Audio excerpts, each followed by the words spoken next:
Assalamualaikum warahmatullahi wabarakatuh. Salam sehat, salam sejahtera bagi kita semua. Di sini saya akan menjelaskan sebuah pengaruh knowledge manajemen terhadap inovasi organisasi dengan saya Desi Christina Simamora. Knowledge management adalah suatu pendekatan yang digunakan oleh organisasi untuk mengumpulkan sebuah data, menyimpan data, menganalisis, dan menggunakan pengetahuan guna untuk membangun kekuatan dan dari kompetitornya. Perubahan dalam organisasi untuk dapat meningkatkan inovasi. 1. Proses di mana organisasi untuk menaikkan inovasi dari keadaan yang sekarang menuju keadaan ke masa depan yang diinginkan bersama. 2. Perubahan akan selalu ada di dalam suatu organisasi dan tidak mungkin dapat dihilangkan. Dan melihat ada siklus perubahan di dalam sebuah inovasi di dalam sebuah organisasi. Ada inovasi, globalisasi dan kemajuan teknologi, perubahan, kompetisi, bertahan dan beradaptasi.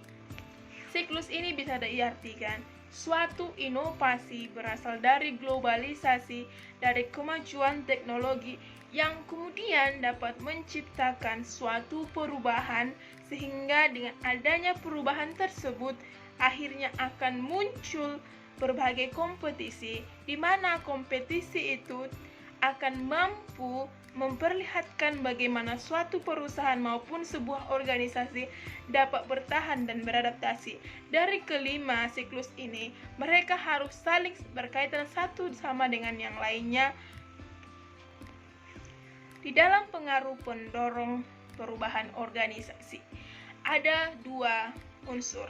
Ada internal, menyangkut di dalam organisasi seperti perubahan tujuan, perubahan strategi, perubahan bahkan tenaga kerja.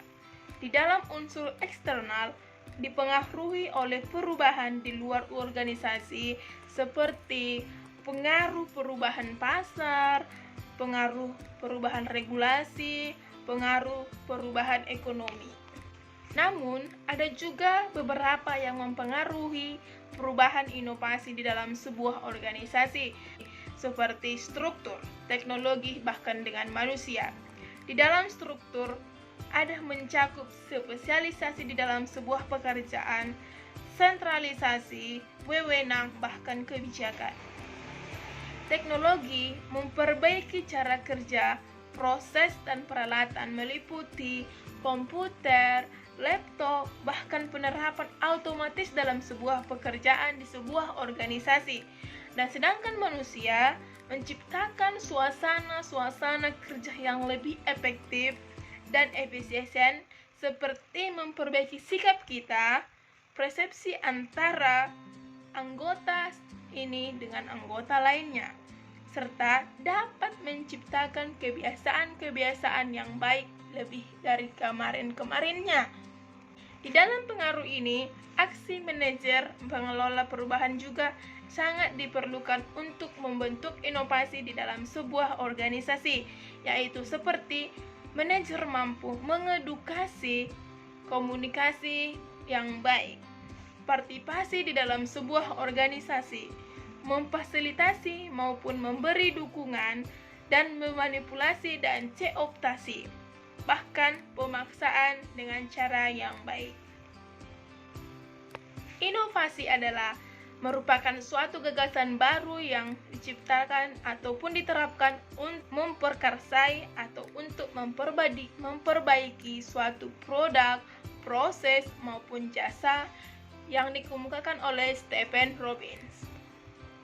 Dari kasus ini, saya juga menganalisa sebuah masalah manajemen perusahaan di sebuah merek, yaitu HP Nokia. Kita bisa melihat dari gambaran perusahaan HP merek Nokia tersebut bahwa Nokia Corporation adalah sebuah perusahaan peralatan telekomunikasi terbesar yang berbasis di Finlandia.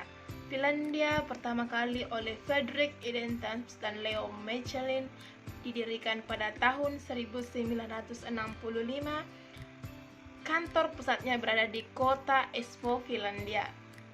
Perusahaan ini paling dikenal melalui produk-produk telepon genggamnya.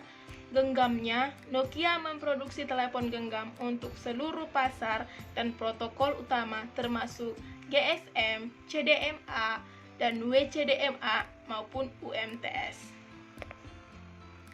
Visi dari HP Nokia tersebut atau perusahaan Nokia adalah Life Goes Mobile, yang berarti menjadi pemimpin komunikasi bergerak di mobile communication, yaitu atau a world where everyone can be connected, yang menggabungkan dunia fisik dengan dunia digital di masa depan melalui teknologi digital. Dengan misi Nokia membantu berbagi pada siapapun dalam memenuhi kebutuhan komunikasi agar merasa dekat satu dengan yang lainnya, fokus pada penyediaan teknologi dan kebutuhan konsumen, melakukan strategi dengan percaya pada pertumbuhan, transformasi, dan pembangunan bisnis untuk memastikan kesuksesan di masa mendatang. Dalam menghadapi perubahan komunikasi di mana konektivitas merupakan hal yang sangat penting, internet adalah kunci utama dari Nokia. Pelanggan akan menjadi prioritas utama perusahaan dari Nokia tersebut. Permasalahan perusahaan Nokia. Pada tahun 2011, Nokia mengalami penurunan penjualan yang semula Nokia mampu menjual 108 juta unit telepon genggam, bahkan kini hanya mencapai 71 juta unit saja. Selama 5 tahun terakhir ini, harga saham Nokia benar-benar anjlok, jatuh hampir 90%. Para investor juga memotong $17 miliar Amerika dari nilai pasar sebelumnya. Nokia Corp gagal mengeluarkan produk baru bernama Lumia 900 dengan fasilitas Windows 8. Sebagian besar perusahaan Nokia di seluruh dunia ditutup, termasuk perusahaan utamanya di Finlandia tersaja. Nokia memangkas 3.700 karyawan dan menghentikan 10.000 karyawan secara global hingga akhir tahun 2013. Bahkan teknologi Nokia dijiplak oleh HTC, RIM, dan ViewSonic yang dinyatakan terkait pelanggaran 45 hak paten di Amerika Serikat dan Jerman. Analisis dan evaluasi. 1. Strength atau kekuatan.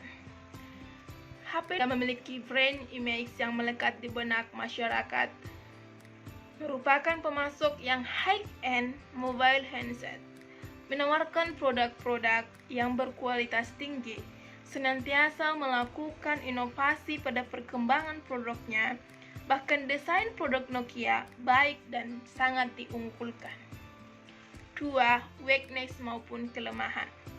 Nokia merasa penguasa pasar yang telah menjadi milik Nokia di setiap segmen terlalu memfokuskan desain produk pada slogan ponsel sejuta umat. Pengalaman dalam mengelola perusahaan global masih sangat-sangat terbatas, dan adanya tekanan ketat dari manajemen tingkat atas pada karyawan untuk mencapai sasaran-sasaran perusahaan yang membuat karyawan berusaha menjual teknologi rahasia Nokia pada para pesaing-pesaingnya. 3. Opportunity atau peluang. Sebagai perusahaan yang memegang peranan dominan dalam perkembangan produksi, telepon genggam menjadi salah satu penyebab kepercayaan masyarakat untuk menggunakan produk dari HP Nokia. Adanya peningkatan permintaan masyarakat akan barang-barang elektronik yang sudah merupakan suatu kebutuhan. Tingkat gengsi masyarakat untuk memiliki produk elektronik terbaru dan tercanggih semakin tinggi.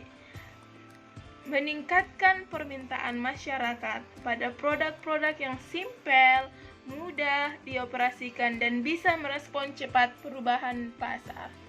Bahkan 4. Threat atau ancaman bagi HP Nokia adalah munculnya pesaing-pesaing baru di industri sejenis dengan produk yang lebih inovatif, canggih, dan sesuai selera para konsumen. Adanya produk-produk baru dari perusahaan lain yang lebih menawarkan harga lebih murah dengan kualitas yang fasilitas dan yang tidak kalah dari HP Nokia. Terjadinya krisis keuangan yang menyebabkan daya beli masyarakat turun terhadap HP merek Nokia. Mari kita lihat grafik penurunan saham Nokia pada tahun 2007 tanggal 29 Juni sampai 14 Juni 2012 betul-betul sangat drastis turun. Bahkan grafik yang kedua bisa kita melihatnya bahwa merek Nokia pun sangat ketat dan Nokia pun anjlok di bawah Apple. Maka bisa kita lihat kesimpulan dari analisis ini tentang HP Nokia atau merek perusahaan Nokia. 1. 3 faktor utama yang mempengaruhi permasalahan yang dihadapi Nokia adalah kemampuan Nokia berinovasi, persaingan dari perusahaan lain seperti Samsung, Apple, HTC, Nokia itu jauh betul-betul kalah saing, dan perkembangan gaya hidup masyarakat yang mempengaruhi itu. Sehingga bahkan nomor 2 perekonomian Finlandia pun sangat dipengaruhi oleh kelangsungan bisnis Nokia. Finlandia memperoleh pendapatan dari ekspor dan pajak Nokia. Finlandia juga memberikan bantuan dana riset dan pengembangan kepada Nokia. Saran, melihat kondisi perusahaan Nokia saat ini, strategi yang bisa dilakukan selain strategi harvest atau panen, harusnya jenis strategi divest juga dilaksanakan atau divestasi, di mana pada posisi ini Nokia harusnya melakukan inovasi besar-besaran dan melakukan selesai ulang proses bisnis. Sedangkan jika kerugian terus terjadi dan tidak dapat dihentikan, sebaiknya keputusan untuk meninggalkan bisnis ini perlu juga dilakukan melalui proses likuidasi perlahan-perlahan, atau jika ada yang berminat untuk membeli dengan harga tinggi, sebaiknya dilakukan penjualan saja. Oke, sekian dulu penjelasan saya tentang pengaruh knowledge management terhadap inovasi organisasi dengan studi kasus HP merek perusahaan Nokia. Sekian dan terima kasih. Wassalamualaikum warahmatullahi wabarakatuh. Salam sehat, salam sejahtera bagi kita.